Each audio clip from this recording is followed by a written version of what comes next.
Well, welcome, Townsham. Thank you. Thank you so much. I am happy to see you, but the people sitting out here are so happy to see you. Thank you. Thank you. So let me tell you a little bit about our guest.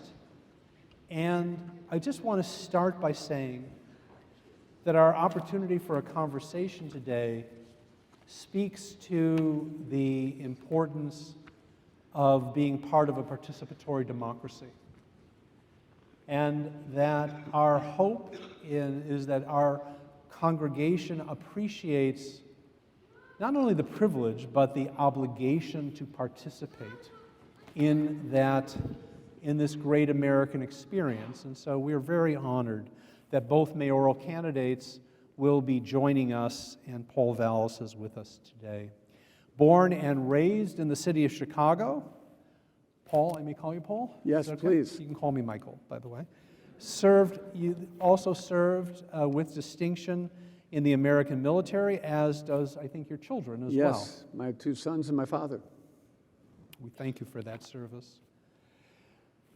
A little bit about Paul's governmental experience. Executive Director of Illinois Economic and Fiscal Commission, from 1985 to 1990. The Chicago City Revenue Director, 1990 to 1993. Chicago City Budget Director, 1993 to 1995. CEO of Chicago Public Schools, 1995 to 2001. Superintendent of Philadelphia Public Schools, 2002 to 2007.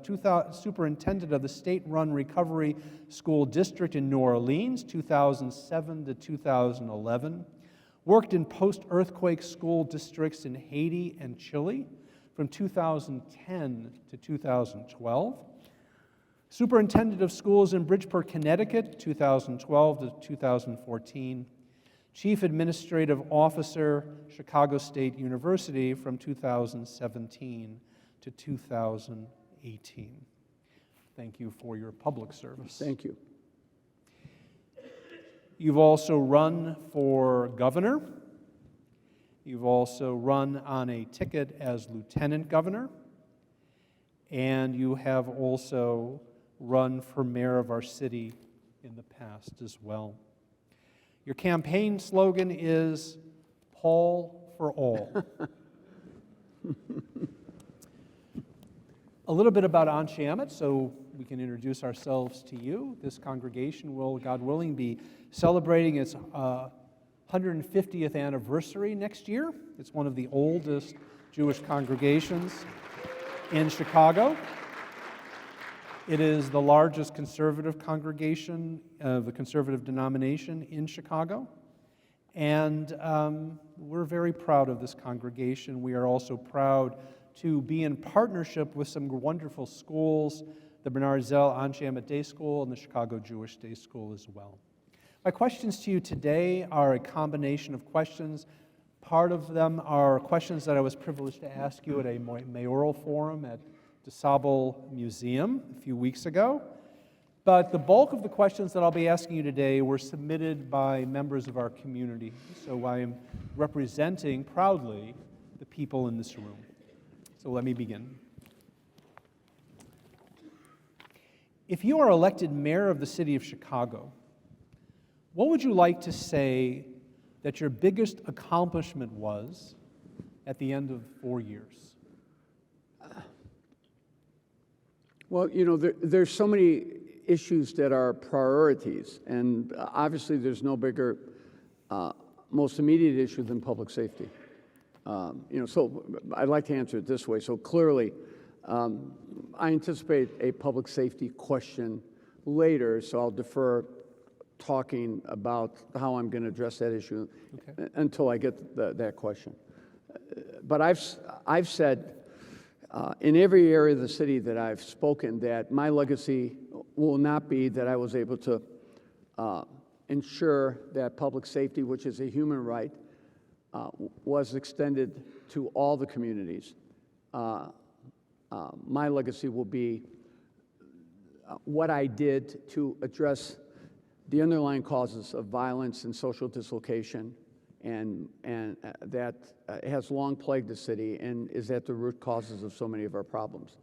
And that means doing what needs to be done to revitalize the south and west sides of Chicago. I grew up in Roseland. I went to St. Spiridon's Greek Orthodox Church, so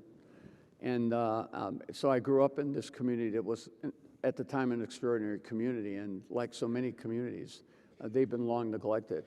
And so that will ultimately be my legacy, because returning to the murder rates of pre-COVID is not progress. We still have more murders in New York than LA combined.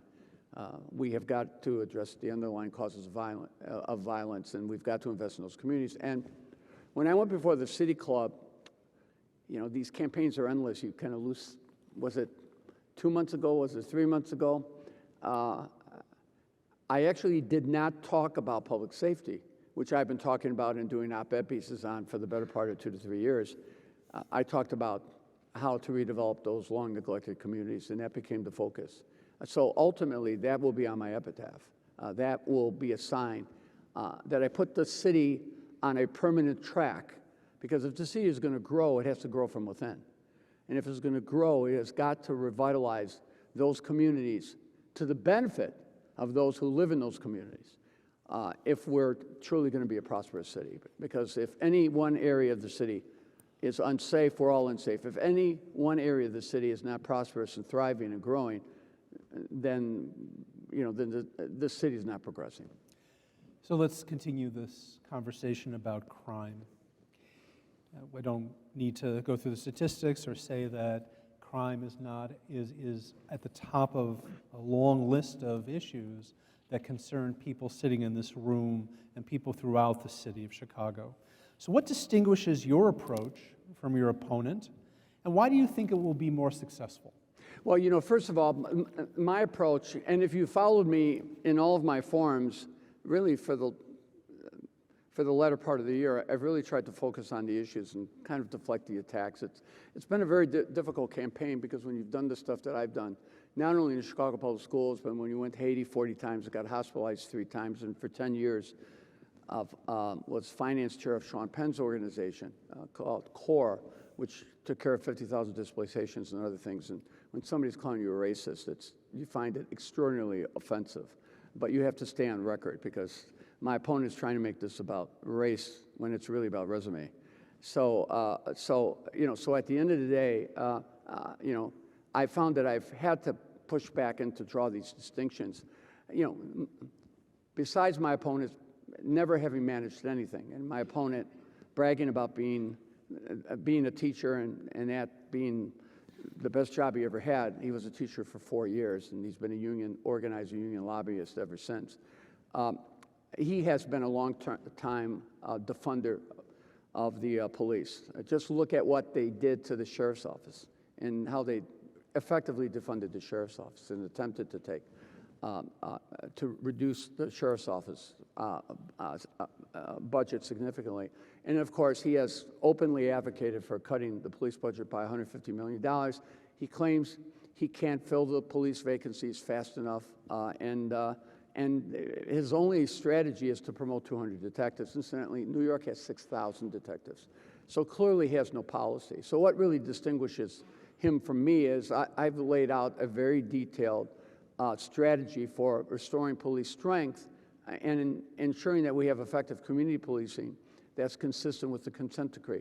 I was able to negotiate an 8-year collective bargaining agreement with the FOP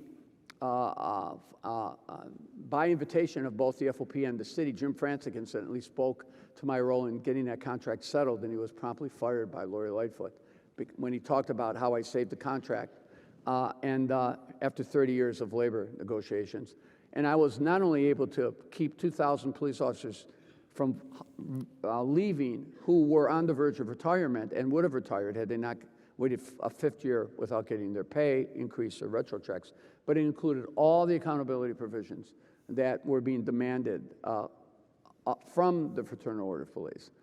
And I did all that work for free. My wife was not pleased. They donated the money to a children's charity. My opponent continues to get paid $100,000 a year from the Chicago Teachers Union. And I also refuse to take any compensation from the union while my opponent's campaign is almost exclusively funded by the Chicago Teachers Union. Now, what would I do for the police department?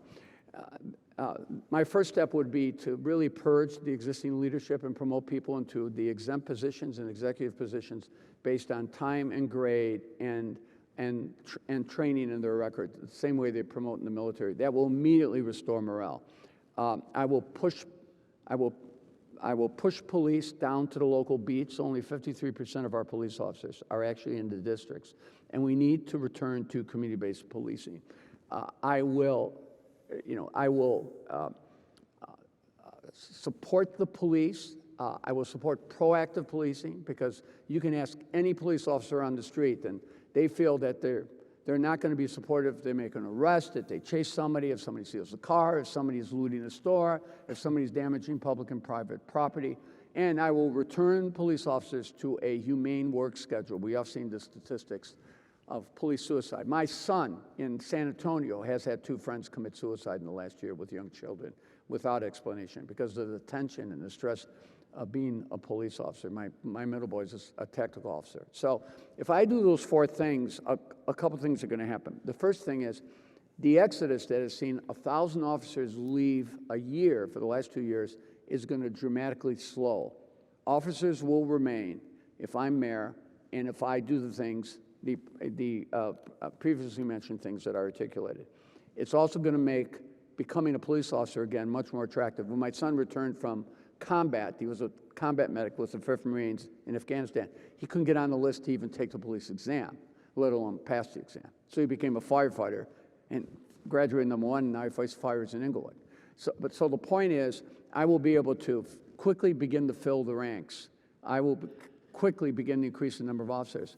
The second thing that will happen is there are hundreds of officers who have retired, who have communicated to us through the Fraternal Order Police that they will return, either part-time or full-time. There are hundreds of officers who work for the fire department, who do part-time policing work in the suburbs, who would be willing to do it in the Chicago Police Department. And there are hundreds of officers who have left for other police districts who will return if their seniority is not jeopardized. Now, what that will allow us to do is that will allow us to return to community policing in which there is beat integrity. So when you make a 911 call, you're getting a response in minutes rather than hours. And let me point out that last year, 400,000 high-priority 911 calls did not have a car available, including 32,000 assaults and batteries in progress. And it will allow me to put Chicago police officers, not privatized security, that are unarmed and can't arrest anybody, on the CTA platforms and at the stations and riding the trains like they do in New York.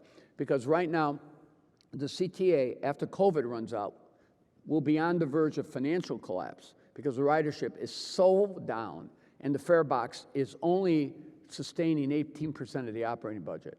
So now, what is my opponent's alternative to that? He's going to fill 200 police detective vacancies. That's it. That's it. And we can't fill the police department. But it takes 2 years to hire a police officer. And let me point out, it takes 6 months, and the police officers are on probationary status for 18 months. In fact, we spend more time training a police officer than I spent when I went to my infantry officer basic school or my infantry officer advanced course. So at the end of the day, we're really dealing with somebody who has never been a supporter of public safety, wants to defund, and is absolutely clueless about how to deal with it. So you mentioned the Fraternal Order of Police. Surely you know that that has been a controversial subject in the city of Chicago. So the question then is, do you think there is a difference between the needs or the views of the Fraternal Order of Police and the needs of Chicago citizens? Well, there are, but let me point out that you don't just elect the FOP president. You also elect the other members of the FOP leadership team. So, so I like to think that the views of the leader are contrary to the views of the rank and file. And when I was brought in to help break the impasse, I was actually brought in and welcomed by the city's chief negotiator, Jim Francic, as he pointed out in his interview before being terminated after 30 plus years, in part because it was clear that there was not going to be a contract settlement, and there were 2,200, 2,500 police officers that were just ready to walk, which would have been an absolute disaster. So I came in and I set two preconditions. Number one, they had to accept the accountability provisions that were being demanded, which they did. And number two, they could not pay me because I was working for rank and file police, not the FOP. And, you know, I'm not going to have a choice on who I'm going to negotiate with when it comes to, you know, I'm going to have to negotiate with Stacey Davis Gates. And if you've ever seen more racist comments come from anyone, I mean, it's, you know, it's certainly, they're in good company when it comes to the commentary and the things that have been tweeted and posted and things like that.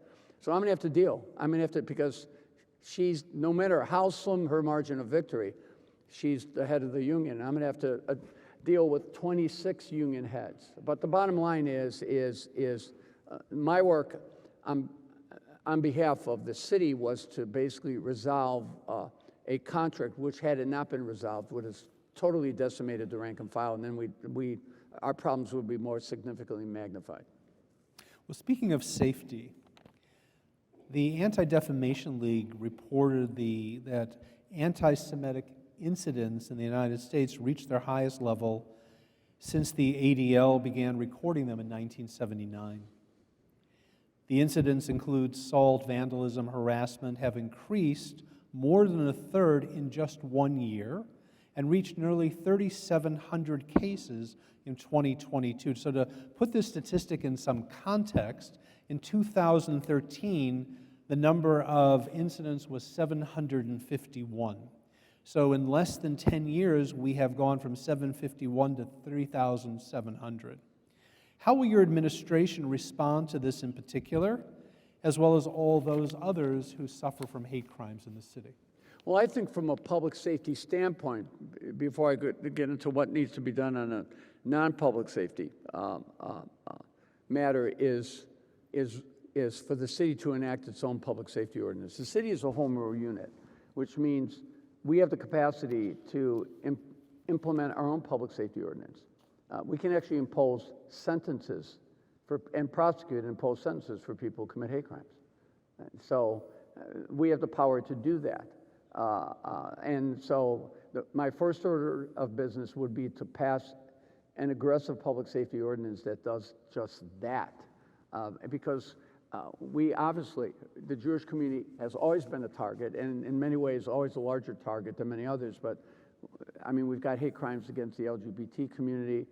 What's happening in the Asian community is just, particularly the Chinese American community, is just atrocious, and it's really across the board.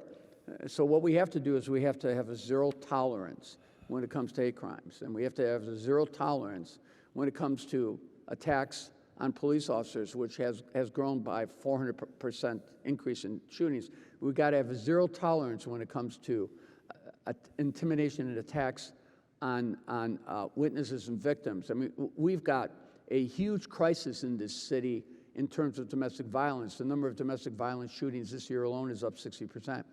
There's there's 66,000 outstanding warrants. These are serious warrants. A huge percentage of them are repeated domestic violence offenders, and they're out there on the street. They're not being arrested. We have women being returned to their homes, and to violent situations because we only have 150 available city beds to provide for shelter. So, I believe that we need to be aggressive in passing a public safety ordinance that will aggressively address the issue of crimes, of hate crimes, of crimes against witnesses and victims, of attacks on police. And I believe I believe that the city clearly has the power to do that, clearly, legally. In fact, the city has the power to prosecute. The city's corporation council can actually have a litigation office that actually can prosecute independent of the state's attorney's office. So if the state's attorney refuses to prosecute, we can bypass and go to the feds, we can bypass and go to judges directly, or we can actually go in and charge and prosecute on our own, as many cities have actually city prosecutors. So I would be prepared to do that. So people know that there's going to be a zero tolerance for any hate crimes, for any intimidation of any community, and I believe that we would have the power to do that. But there are some other things we need to do too. Obviously public education is critically important. Setting the tone is critically important.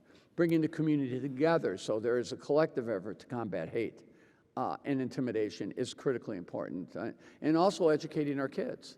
I remember back in 1995 when Steven Spielberg, Living History and the Shoah Foundation did their extraordinary work and did the interviews with the Holocaust survivors and things like that. I think we were the first district in the country to actually take that curriculum and adopt it and adapt it and put it into all of our high schools across the board. It got me a trip to Hollywood, by the way. Although I thought it was going to tour Hollywood, and the Shoah Foundation at the time was just a series of trailers, but he did come to Whitney Young, where he basically talked about that and then announced after Schindler's List that the next movie he was going to make was a car chase movie. Which incidentally it ended up with Tom Cruise, it ended up being the Minority Report. But I think he needed a break after that exhausting masterpiece. But the bottom line is the public education and promoting a leadership team on the boards and people that you bring into your central administration, people you put into executive positions that is drawn from the community, that takes full advantage of the diversity and talent within the community, is also a way the mayor sets the tone. And those are things that I do also. Well, let's continue this conversation. Thank you for your answer, by the way. I think long answer, I apologize. No, not well, I think it's an important answer, and it's a heartening answer as well. It's an issue that we think about all the time, and I know as a leader in the community, it's something I've been very involved with. But I do want to continue this conversation about education. So much of your resume is education-based. And I just want to acknowledge that most of the questions that we received, and we received a number of questions, had to do with education in the city.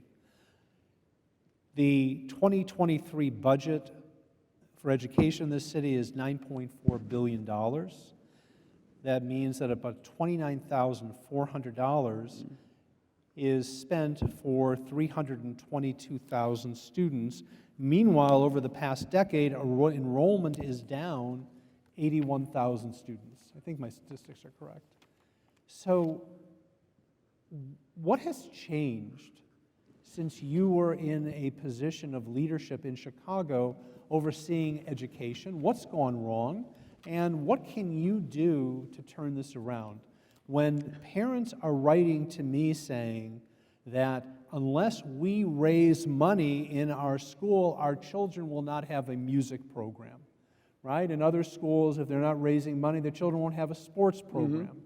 And yet we are spending obscene amounts of money on education, and the results, I think, by any rational measure, are lacking. Well, let me point out that my opponent wants to blame everything but the sinking of the Lusitania on me. So, congratulations on that. Yeah, and he probably thinks I was behind the grassy knoll in Dallas too. The bottom line is during our tenure from 1995 to 2001, Chicago became the de facto model for public education reform throughout the city. And I embraced and fully supported parochial schools, and I actually supported school choice at a American Federation of Teachers conference where I was on a panel with 4 other big city superintendents, and I was the only one who said, why would I ever oppose educational opportunities for families who do not, are in schools that are of poor quality and don't have the financial resources to attend parochial private schools. And at that time, I actually got a partial applause. Now I probably would have been hung, drawn, and quartered and ended up like a Braveheart. But at the end of the day, our enrollment grew by 40,000, and it grew because we did the following things, and this is the approach that I would take currently. the first thing we would do is return to the concept of community schools, where community schools are governed by their locally elected school councils and where the principals have great autonomy over how the money is spent. The second thing is I would radically decentralize the school district like I did in New Orleans and push the money down to the local schools because they're spending $30,000 a child. And even when you net out debt and pensions and fixed costs, they're still spending $23,000, almost $24,000 per child. And only 60% of that money finds its way into local schools because central office bureaucracy, central office programs. In New Orleans, 97% of all the money finds its way into the local schools, net of capital construction and debt, which is why test scores skyrocketed for 7 consecutive years after my beginning with my first year in rebuilding schools in New Orleans. And my opponent wants to say I privatized schools in New Orleans. When I went to New Orleans, 110 of the 120 schools had been destroyed or were rendered uninhabitable by Katrina. So the Democratic strategy was to not replace the broken system with a new, improved version, but rather to create a system of schools, a system of public, not-for-profit schools controlled by the communities and neighborhoods, and we never looked back. We've never looked back, and so my approach would be to return to the concept of community schools, to push the money down to the local school level, so the principals have broad discretion. So instead of getting 60% of money, they're getting 80% of money, and to open the school campuses to the community, to invite faith-based organizations, community organizations, to invite park district programs, to invite mentoring programs onto the school campuses. When we opened our campuses, and to open those campuses through the dinner hour on the weekends, over the holidays, and over the summer. We did that in combination to our community policing and our opening the campuses in the 90s. The murder rate went from 947 to like 410 or 420. That was still too high, but the point is, there was a historic reduction that was only exceeded by the historic reduction in violent crime in New York. So opening those campuses and bringing those programs to the campuses would be critically important. We actually also established very strong faith-based relationships. In fact, community service was a requirement for graduation, and we actually celebrated our community service awards at Temple Shalom. Ira Udovan was co-chair of our, and I had to make him co-chair because he would always argue that I needed to be careful with like the crossing the First Amendment, with faith-based partnerships. So I figured if I made him co-chair, he'd be more supportive, and that's exactly what happened.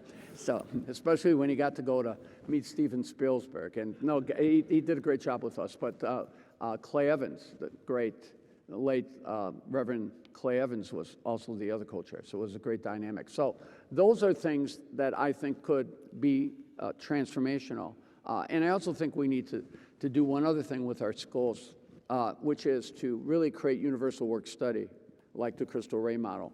And I've told all the labor unions who endorsed me, all 24, 26, that they're going to have to create work-study jobs for our students, paid work-study jobs for our students, which I will fund with the money we're currently wasting on irrelevant courses and electives. And I will have all the city agencies and departments and contractors all also provide work-study opportunities. And that those work-study opportunities would extend to not just public schools, but they would extend to public, not-for-profit charter schools, and they would also extend to parochial and private schools. So those programs would extend across the board. We created work-study programs in the 90s, not on this massive scale, but still on a scale. In Arkansas, I'm opening my 12th military high school. I was invited by the state to open it up. I've opened up 11 as a superintendent in 4 different states. They're all high-performing schools. They're all overwhelmingly minority, ROTC 5 days a week. But that program, when the students hit their sophomore year, they all are put into paid work-study jobs with the police department, the fire department, EMS, EMT, nursing, in other words, first responders. Now, imagine if we had those type of programs. Imagine if we had work-study with our first responder professions, the next generation of cops and firefighters, and EMTs and EMSs and nurses would actually be drawn from the community.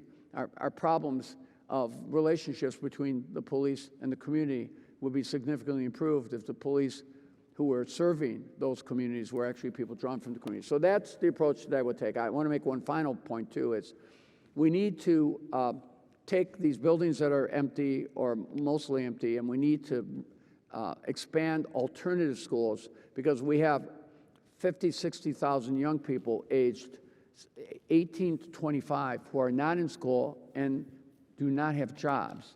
And we have huge numbers of returning citizens, people who have been previously incarcerated. And I did work for U.S. Attorney General Sally Yates on this very issue with Gila Bronner.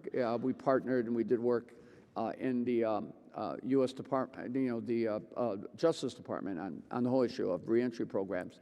And there is money, funding, there's federal funding, there's state funding. The state authorizes schools to create these adult high schools. So there's no reason why we can't take these idle buildings, turn them over to the community, and we can't create adult ed occupational training, paid work study programs for individuals who are returning from incarceration.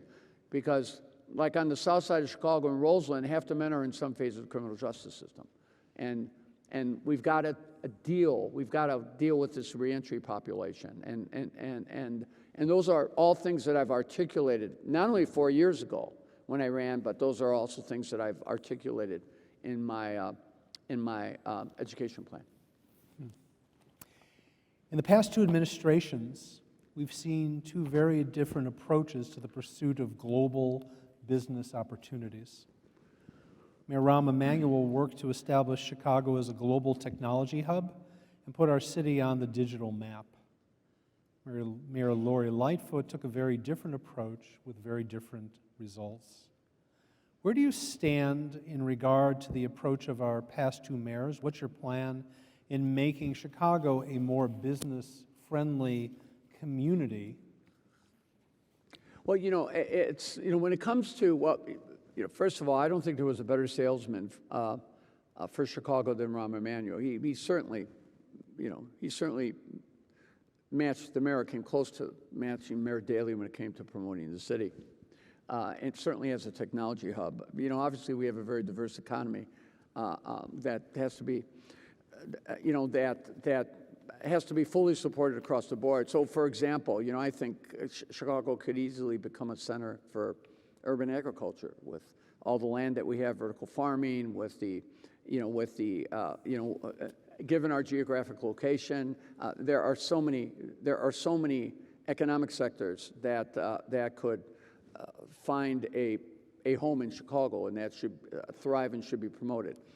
I think what the mayor has to do, though, is obviously promote the city by bringing people into the regulatory agencies. So, for example, I've been working very closely with Judy Friedland, who was very prominent in the Rahm Emanuel administration. I've invited her to help me on transition, particularly identifying people we could bring into regulatory agencies across the board so that we can have a business-friendly administration from a regulatory standpoint. Talk to businesses, large and small, and they'll all tell you the regulatory agencies have a stranglehold. We could have 15 cranes in the sky right now if we were just able to expedite some of the development projects that get either caught up in zoning, automatic privilege, or whatever, or Department of Planning. So clearly becoming a friendly place when it comes to the regulatory agencies. But we've got to do a number of other things.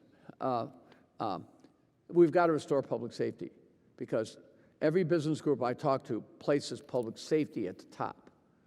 Public safety at the top, because people are afraid to go to downtown public safety. People are afraid to come to the city and work because of public safety. People are afraid to raise families because of public safety and the lack of quality schools. The massive exodus of middle-income families, which has seen half the city be middle class. When I graduated high school, and it was quite a while ago, and only 16% of the city being middle income now, and the largest exodus being Black middle-income families with children, clearly, the violence and the lack of quality schools is really hurting our ability to recruit businesses and to retain businesses and to retain employees. Like 90% of the new housing, 95% of new housing has been rental housing. They're not building permanent residential housing.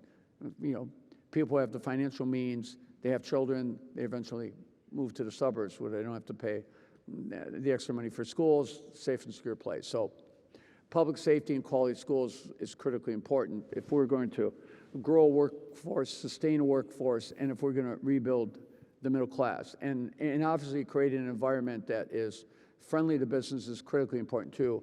The other thing we need to do is we really need to hold the line on taxes. I mean, my opponent wants to raise $800 million in taxes. $800 million in taxes.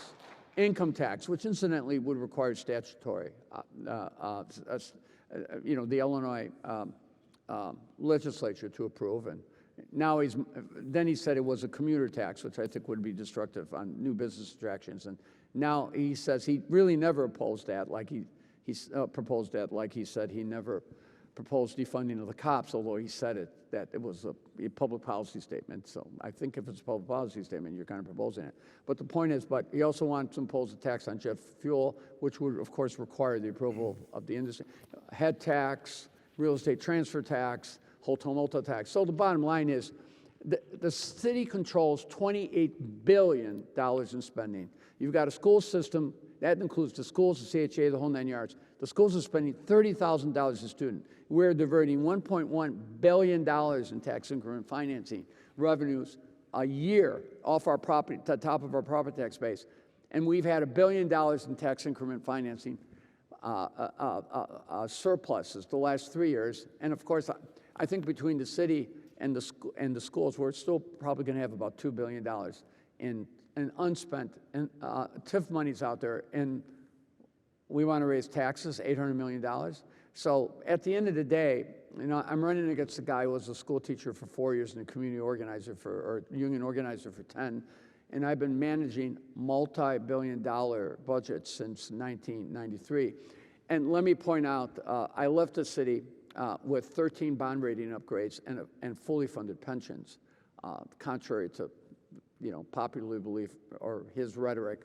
So the bottom line is, you keep businesses, you provide public safety, you protect their property, you protect their workers, you protect their customers, you create a regulatory environment that encourages businesses, that does not punish business.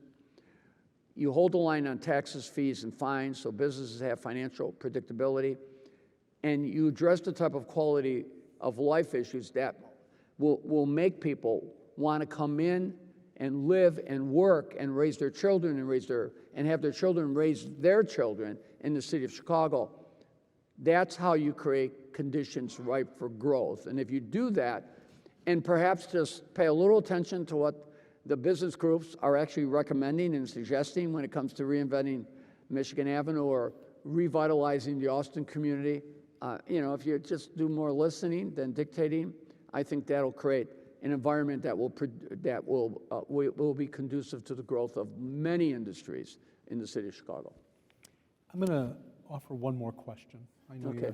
I know I've monopolized the air. Sorry. No, well, they're here to hear you. Okay. and we are very appreciative of your time. My pleasure. I know how busy. Well, actually, I don't know, but I have an idea of how busy you are, and I don't know exactly how you do it. But I would be remiss if I didn't offer a question that came from one of our teens. The person writes, an important Jewish value is dignity for those in need, and Jewish tradition commands us to welcome the stranger into our home. Unfortunately, there are currently 65,000 homeless individuals in Chicago with no permanent infrastructure to address the homelessness problem within the city budget. What would you do as mayor to address this issue? Yeah, and this is also something that I've opined on for, God, the better part of 4 or 5 years. And when I was city budget director, we actually did the city's first comprehensive affordable housing program. We actually laid out a plan as primitive as it was during that time. We did a lot of other creative things too. I think you have to do a number of things on the affordable housing side. You know, my opponent will say, I support the welcome home ordinance, and you know, without being able to explain actually what's in the ordinance. But let me talk about specifics. You know, I think the first thing you have to do is you have to stop driving people out of their homes through gentrification and through constant increases in taxes, because look what happened in the Latino communities, like Pilsen Little Village, 46% increase in their assessments. And I thought the city held the line on property tax. I thought there was a property tax freeze. So homeowners, people on fixed income are constantly being driven out, particularly in areas where there's development, because they're being driven out because of high taxes. And that's forcing, because when they talk about 63,000 homeless, they're actually including individuals who they may not be homeless, but they're living with other families. And incidentally, we have 3 generations in our household, so when we grew up in Roseland, so you know, they might have fallen into that category either. I'm not trying to diminish that number. I think that number is the real number, not the 5,000 that HUD puts up. But clearly, you've got to make living in Chicago affordable, number one. Number two, you've got to remove the obstacles to expanding housing. And again, that becomes a regulatory issue. You know, they'll spend $400,000 creating one affordable unit downtown, and yet if you took $400,000, you could renovate maybe 5, 6, 7 empty residential buildings on the south side that are in tax court or scavenger court, and you could turn them over to the community. So you know, you've got to remove the obstacles to the creation of more affordable housing, and the best way to make housing affordable is to expand available housing. So removing the obstacles, you know, using tax increment financing, you know, to begin to invest in affordable housing, which very little tax increment financing revenue does. I think those type of things could create more affordable housing opportunities in the community. But then there's a couple other things you can do too. You know, I've talked about in my Southwest development about seizing property that is abandoned, unclaimed, or not on the tax rolls. There's like 4.5 square miles of property not on the tax rolls on the south side of Chicago. I've seen numbers as high as 15,000 residential units that are unoccupied. There's 6,000, 7,000 CHA units that are unoccupied. I mean, you know, let the city go in, let the city secure those units, let the city seize those units, let the city through eminent domain, through its home rule powers, through scavenger sales, tax sales, take that residential property back and turn that residential property over to the community, and let the community decide how that residential property would be made available. In other words, what we're talking about here is expanding public housing. You know, not letting the CHA run wild, bringing the CHA under the control of the Department of Housing, and then taking these abandoned units and these vacant units and bringing them back in, retrofitting them, and then turning them over to the community. For what? Not only for affordable housing, but also for housing for the homeless, for housing for returning citizens.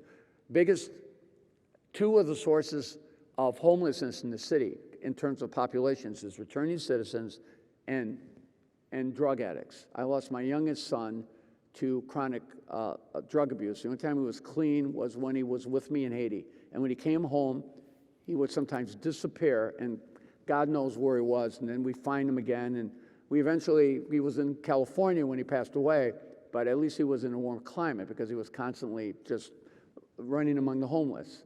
And so the fentanyl addictions, the chronic drug addictions are a contributing factor to homelessness too.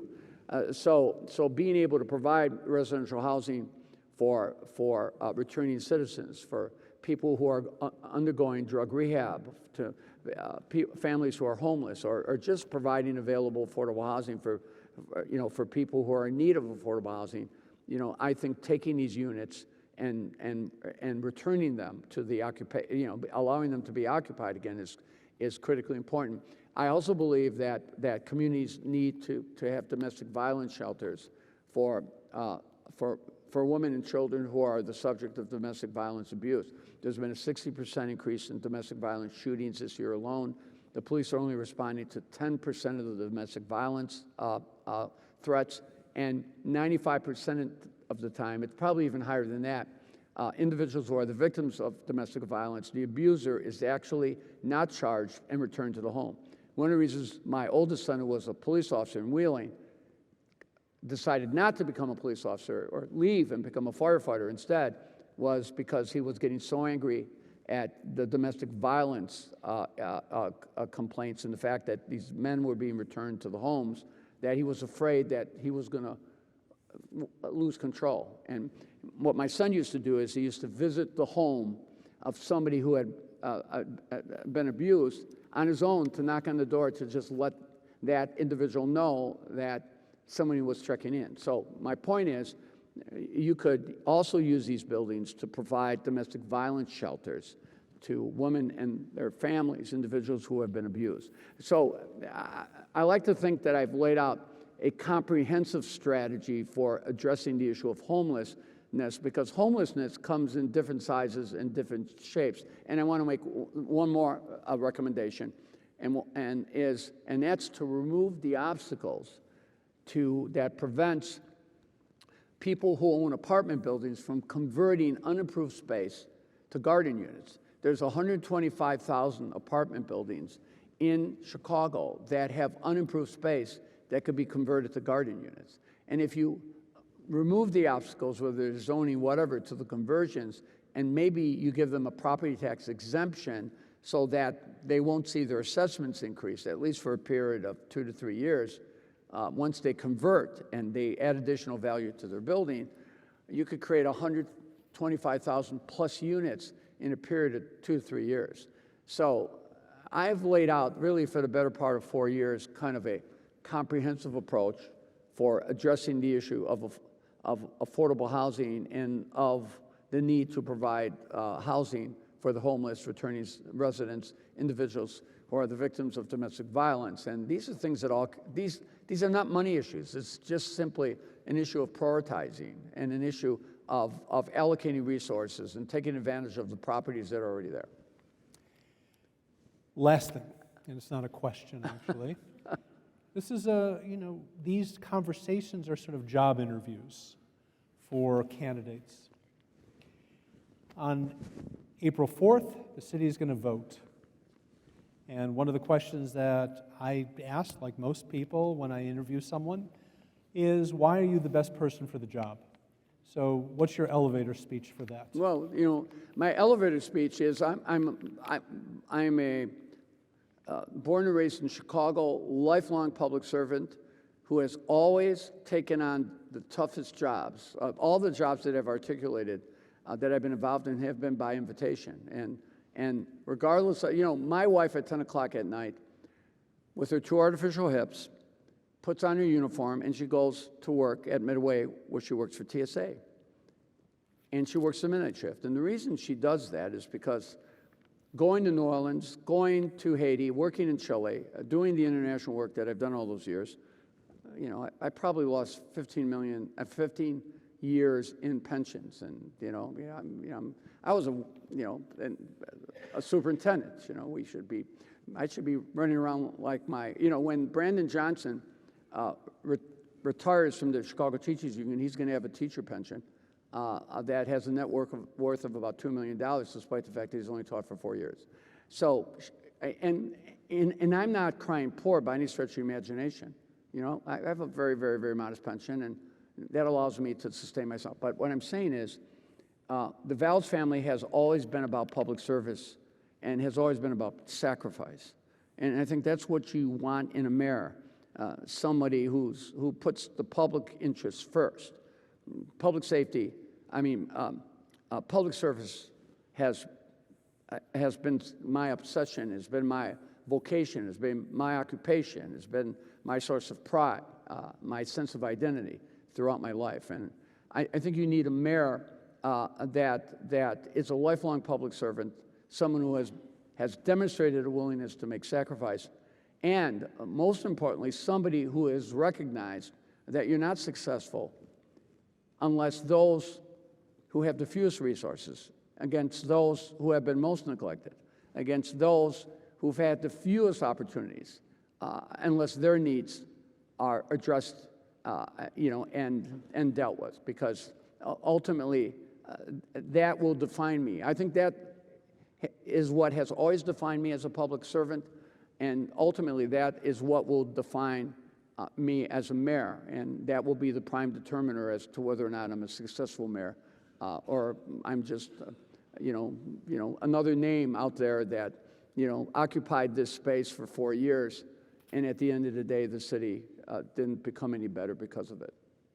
On behalf of all of us, I'd like to thank Paul Vallas for being Thank with you. us. We wish you well in the Thank election. you. Thank you.